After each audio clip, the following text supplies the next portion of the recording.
గోవిందాయ నమః. హిందూ బంధువులందరికీ జయ శ్రీరామ్. నేను ప్రాచీనమైన ఆలయాలు సంరక్షించుకోవాలి, శిథిలమైపోతున్న దేవాలయాలను కాపాడుకోవాలి, కొత్త గుళ్ళు కట్టడం కాదు. అత్యంత ప్రాచీనమైన దేవాలయాల్లో శక్తి ఉంటుంది. మనము ఆ దేవాలయాల్ని కానీ పట్టించుకోకుండా విస్మరిస్తే కబ్జాకు గురవుతాయి. కాబట్టి మనం ఖచ్చితంగా మన ప్రాచీన దేవాలయాలను వారసత్వ సంపదగా భావించి బాగు చేసుకోవాలని నేను వీడియో చేస్తే దాని కింద నాకు కొన్ని కామెంట్స్ వచ్చాయి. ఇవి చాలా అవసరం కూడా. ఎవరు అడిగారు, వెల్లూరు గోల్డెన్ టెంపుల్ గురించి మీ అభిప్రాయం చెప్పండి అని అడిగారు. అలాగే ఇంకెవరు అడిగారు, మీ లెక్క ప్రకారము అయోధ్యలో రామాలయం కూడా కొత్తదే కదా, మీరు అక్కడికి వెళ్ళరా, గొళ్ళకి వెళ్ళాలి కానీ అవి కొత్త అయితే ఏంటి, పాతం అయితే ఏమిటి, ఈ విధంగా ఉంది ఆ కామెంట్ సారాంశం. ముందు తెలుసుకోవాల్సిన విషయం ఏంటంటే, అయోధ్య రామాలయము కొత్తది కాదు, అత్యంత ప్రాచీనమైనది, త్రేతాయుగము నాటిది. దానిపైన భౌతికంగా రాళ్లతోటో ఆలయం కట్టినప్పుడు కొన్నాళ్ళకి అది సహజంగా ప్రాచీనమైపోతున్నప్పుడు పునర్నిర్మాణం చేస్తారు. అయోధ్య ఆలయం కూల్చబడింది, దాడులకు గురైంది, దాన్ని ఆ ప్లేస్లోనే పునర్నిర్మించారు. కాబట్టి అయోధ్య దేవాలయము కొత్తదేమీ కాదు. అలాగే అయోధ్య దేవాలయంలో ఏదో యంత్రాలు పెట్టడం వలన వాటికి ఏదో శక్తి అని కొన్ని ప్రచారాలు జరుగుతూ ఉన్నాయి. కానీ ఏ యంత్రం వలన అయోధ్యకి శక్తి రాదు, అవసరం లేదు అసలుకి. అయోధ్య సహజంగానే శక్తివంతమైనది. సప్త ముక్తిదాయక క్షేత్రాలలో అయోధ్య ఒకటి. త్రేతాయుగం నాటి నుండి రాముల వారి జన్మ లేదా అవతారం జరిగినప్పటి నుండి కూడా అయోధ్య ఉంది. రామ జన్మభూమిలో ఆలయం ఉంది. ఆలయం ఎన్నోసార్లు పాతదైపోయి కూలిపోతే మరలా అదే ప్రదేశంలో పునర్నిర్మాణం చేయడం జరిగింది. ఈ మధ్య ఒకసారి ఈ ముస్లింల దాడులకు గురైన తర్వాత మసీద్ అది కట్టించిన తర్వాత మరలా మసీద్ కూడా కూలిపోయిన తర్వాత మరలా అదే జన్మభూమి పైన ఆలయం పునర్నిర్మించుకున్నాం. కాబట్టి అయోధ్య రామ మందిరం కొత్తది కాదు.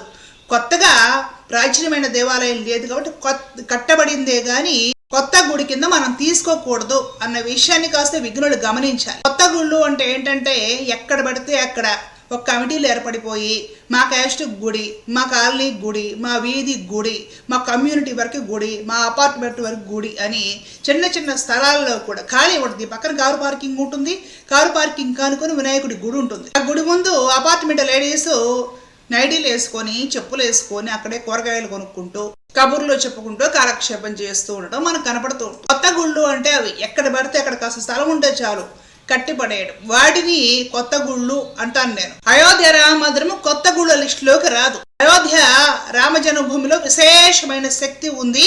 ఆ శక్తి యంత్రాల వల్ల వచ్చింది కాదు. విశేషమైన శక్తి అయోధ్యలో రామనామానికి ఉంది. రామనామం వలన, రామాయణం వలన, రాముల వారిని ఆరాధించడం వలన, రామ భక్తుల వలన నిరంతరము కూడా రామనామ స్మరణ వలన విశేషమైన శక్తి అయోధ్యలో ఉంది. కానీ ఏదో ఒక యంత్రం చెక్కించగలిసి అక్కడ ప్రతిష్ఠించినంత మాత్రాన ప్రత్యేకమైన శక్తి ఏమి ఉండదు. అయోధ్య రామ మందిరము చాలా ప్రాచీనమైనది, కొత్తది కాదు. జీర్ణమైపోతే లేదా దాడులకు గురైతే కొత్త కట్టించబడింది కాబట్టి అది కొత్త దాని కింద రాదు. ఇది ఒకటి గుర్తుపెట్టుకోవాలి. రెండవ విషయం, వెల్లూరు గోల్డెన్ టెంపుల్ గురించి మీ అభిప్రాయం ఏమిటి అని నన్ను కామెంట్ సెక్షన్లో అడిగారు కాబట్టి నా అభిప్రాయమే చెప్తున్నాను. నేను చిన్నతనంలో ఒకసారి వెల్లూరు గోల్డెన్ టెంపుల్, బంగారుపు లక్ష్మీ టెంపుల్ ఉంటుంది కదా, ఆ టెంపుల్కి వెళ్ళడం జరిగింది మా ఫ్యామిలీతో కలిసి. కానీ నాకైతే నా అభిప్రాయం చెప్తున్నానండి, ఇది గుర్తుపెట్టుకోవాలి. ఆవిడ లక్ష్మీదేవి. లక్ష్మీదేవి అంటే ఎవరో తెలుసుకో, శ్రీమన్నారాయణుడికి భార్య. మేము శ్రీ నమః అని లక్ష్మికి నమస్కారం చెయ్యందే అసలుకి ఆరాధన కానీ ఏమి చేయము. నిద్రలేసి శ్రీ నమః అని మహాలక్ష్మీదేవిని తలుచుకోవాల్సింది. వైష్ణవ సాంప్రదాయంలో ఆవిడ జగన్మాతయే కాదు, ఆచార్యురాలు కూడా. కానీ వెల్లూరు గోల్డెన్ టెంపుల్కి వెళితే నాకు మనశ్శాంతి కలగలేదు. ఎక్కడికక్కడ బోర్డులు ఇది తాకరాదు, టచ్ చేయకూడదు అని. వెల్లూరు గోల్డెన్ టెంపుల్లో బైబిల్లో వాక్యాలు, ఖురాన్లో వాక్యాలు కూడా రాస్తుంటాయి గోడల మీద. మీరు కావాలంటే చెక్ చేసుకోండి వెళ్ళినప్పుడు. ఖురాన్ వాక్యాలు, బైబిల్ వాక్యాలు, అలాగే బుద్ధుడు చెప్పిన వాక్యాలు కొన్ని, ఇవన్నీ కూడా వెళుతుంటే ఆ క్యూ లైన్లో రాసి కనపడుతూ ఉంటాయి. అదేమన్నా సర్వమత మహాసభ లేకపోతే హిందూ టెంపులా? ఎందుకు ఖురాన్ వాక్యాలు, బైబిల్ వాక్యాలు ఒక హిందూ టెంపుల్లో ఉండాలి? ఆ హిందూ టెంపుల్కి డబ్బులు ఇచ్చిన వాళ్ళందరూ కూడా హిందువులే కదా, వేరే మతస్థులు ఏమైనా ఇచ్చారా? వక్ఫ్ బోర్డు నేను డబ్బులు వచ్చాయా టెంపుల్ కట్టుకోండి అని ఎందుకు ఖురాన్ వాక్యాలు, బైబిల్ వాక్యాలు రాశారో చిన్నతనంలోనే స్కూల్కి వెళ్ళే డేస్లో వెళ్ళాను నేను ఆ టెంపుల్కి. నాకు అప్పట్లోనే నచ్చలేదు. ఒక్కసారి వెళ్ళాను, ఇంకా వెళ్ళలేదు. ఫ్యూచర్లో వెళ్ళాలని కూడా అనుకోవట్లేదు, వెళ్ళను కూడా. అక్కడ అంతా కూడా లగ్జరియస్గా మొత్తం బంగారంతో కట్టి చూడటానికి భౌతికపరమైన ఒక ఆకర్షణ, ఆహా భలే ఉంది అని నోరు తెరుచుకోవడం తప్ప నాకు ఏ విధమైన మనశ్శాంతి కలగలేదు. మరలా చెప్తున్నాను, ఇది నా పర్సనల్ అభిప్రాయం.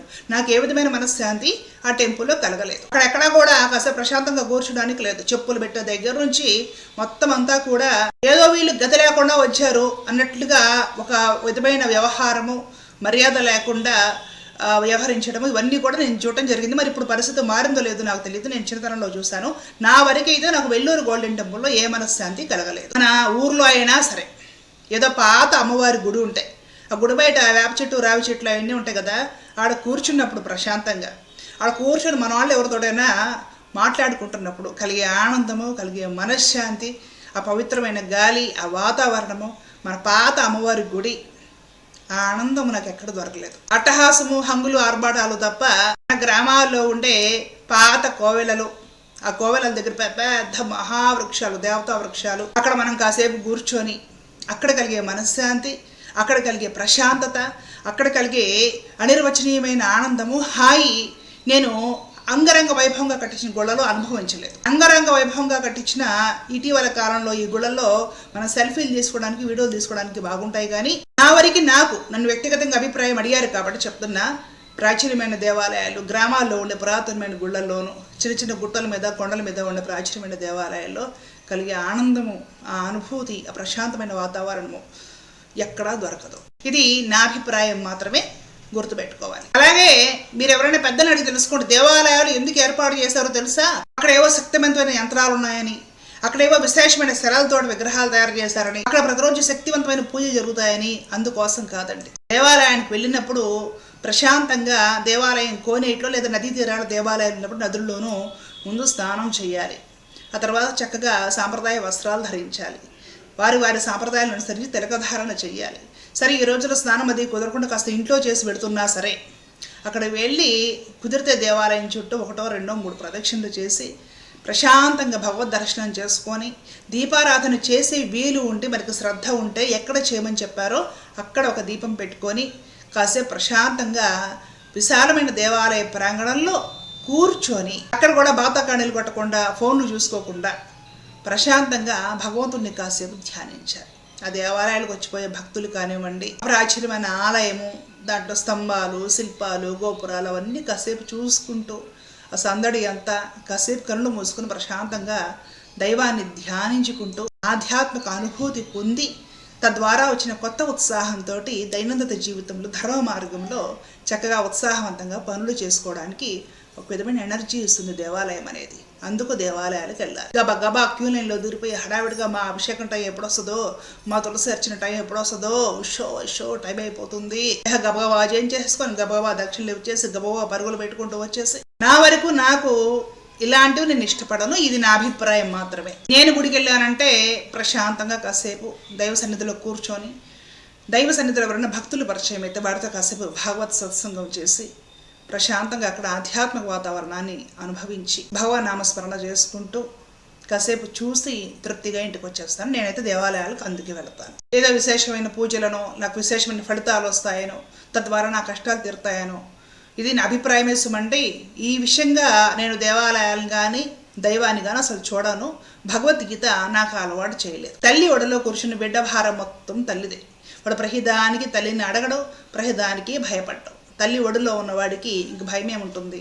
కాబట్టి నాకు కృష్ణ పరమాత్మకు నేను సర్వస్వ శరణాగతి చేస్తున్నాను. కాబట్టి ప్రత్యేకంగా ఏది కోరుకోవడానికి, ఏదో విశేషమైన పూజలు చేయించుకుంటే ఏవో విశేష ఫలితాలు వస్తాయని కానీ ఆ కారణాలను నేను గుడికి వెళ్ళను. స్వామిని చూడాలి, స్వామిని చూసి స్వామి సౌందర్యాన్ని, స్వామి ప్రేమను అనుభవించాలి అనుకున్న రోజున హాయిగా కాసేపు తీరిక చేసుకొని వెళ్తాను. దేవాలయంలో స్వామిని దర్శించుకుంటా, ఇతర ఉపసన్నిధులు ఏవైతే ఉంటాయో అవి సేవించుకుంటాను, కాసేపు కూర్చుంటా. ఎవరైనా భాగవతులు అక్కడ పరిచయం అయితే కాసేపు వాడితో సత్సంగం 4 మంచి మాటలు చెప్తారు, వింటాను, ఆనందిస్తాను, మంచి ఉత్సాహంతో వెనక్కి తిరిగి వస్తాను. నన్ను కొందరు కామెంట్ సెక్షన్లో దేవాలయాల విషయంలో మీ అభిప్రాయాలు ఏమిటి అని అడిగారు కాబట్టి నా వ్యక్తిగత అభిప్రాయాలు చెప్పడం జరిగింది. అందరూ ఇలా ఉండాలని కాదు, ఇది మాత్రమే కరెక్ట్ అని కాదు, ఏది నా అభిప్రాయం వేసుమండి గమనించగలరు. ధర్మ రక్షత రక్షత. జయ శ్రీరామ్. కృష్ణ అర్పణం.